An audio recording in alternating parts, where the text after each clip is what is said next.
खेल एवं महिला कल्याण मंत्री रेखा आर्या हल्द्वानी पहुंची, जहां मीडिया से बात करते हुए मंत्री रेखा आर्या ने कहा कि 2024 में उत्तराखंड में 38वां राष्ट्रीय खेल का आयोजन होने जा रहा है। इसको लेकर खेल विभाग तैयारी में जुटा हुआ है।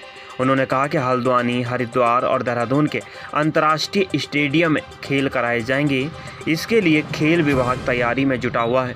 मंत्री रेखा आर्या ने कहा कि हल्द्वानी देहरादून अंतर्राष्ट्रीय स्टेडियम का लगभग 70% काम पूरा हो चुका है। 2023 तक काम को पूर्ण कर लिया जाएगा, जिससे कि 2024 में होने वाले राष्ट्रीय खेलों का आयोजन हो सके।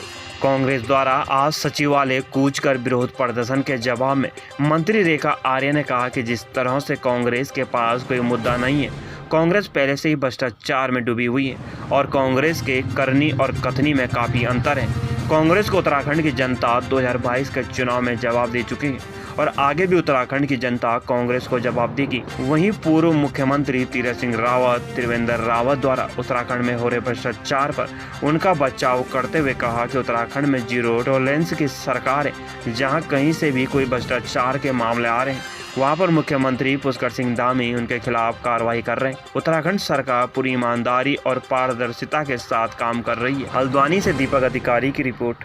इंटरनेशनल स्टेडियम की अगर बात की जाए तो लंबा समय हो गया, कोई खेल नहीं हो पाया, हैंडओवर भी नहीं हो पाया। अधिकारियों से लेकर आपने भी निरीक्षण किया, लेकिन स्थिति अभी कोई बेहतर दिख नहीं रही है। देखिए, हमें राज्य में 38वां राष्ट्रीय खेल का आयोजन करना है। 2024 में इसका होना तय है। हम लोग उसकी तैयारी पूरी गंभीरता से कर रहे हैं। अवस्थापना की स्थिति में मैं मानती हूँ कि लगभग 70 से 80% हमारा कार्य हो गया। रही बात चाहे वो हल्द्वानी इंटरनेशनल स्टेडियम की हो अथवा देहरादून की हो अथवा हरिद्वार की, मैं मानती हूँ कि हम लोग उसके लिए गंभीर प्रयास कर रहे हैं। राष्ट्रीय खेल के आयोजन से पहले वैसे तो इसी वर्ष के अंत या 2023 के मध्य में जो है सभी चीज़ों का समाधान, जो भी चाहे वो लिंगाराउंड हो, देहरादून का हमारा स्टेडियम हो अथवा यहाँ का हो, हम लोग उसको शॉर्ट आउट करेंगे। देखिए, कांग्रेस इन्हीं मुद्दों को लेकर 2022 के चुनाव में जनता के मध्य गई थी और जनता ने उसका क्या जवाब दिया ये हम सबके सामने है। तो इसलिए खाली कांग्रेस जो है उसकी कथनी में है। भ्रष्टाचार का स्वयं कांग्रेस अपने आप में पुतला है। यदि 2014 का हम कालखंड देखते हैं, कांग्रेस का कालखंड देखते हैं, तो पूरा भ्रष्टाचार के आकंठ में डूबा जो है उन्होंने अपनी सत्ता चलाई है। ऐसे लोग जो है यदि इस प्रकार के आरोप प्रत्यारोप लगाते हैं या कूच करते हैं, ये केवल मात्र दिखावा है जो उनके आचरण में मैं समझती हूँ। लेकिन मैम, आपके पूर्व मुख्यमंत्रियों ने भी भ्रष्टाचार की बात की, चाहे तीरथ हो चाहे त्रिवेंद्र जी हो, उनकी बातों भी तो।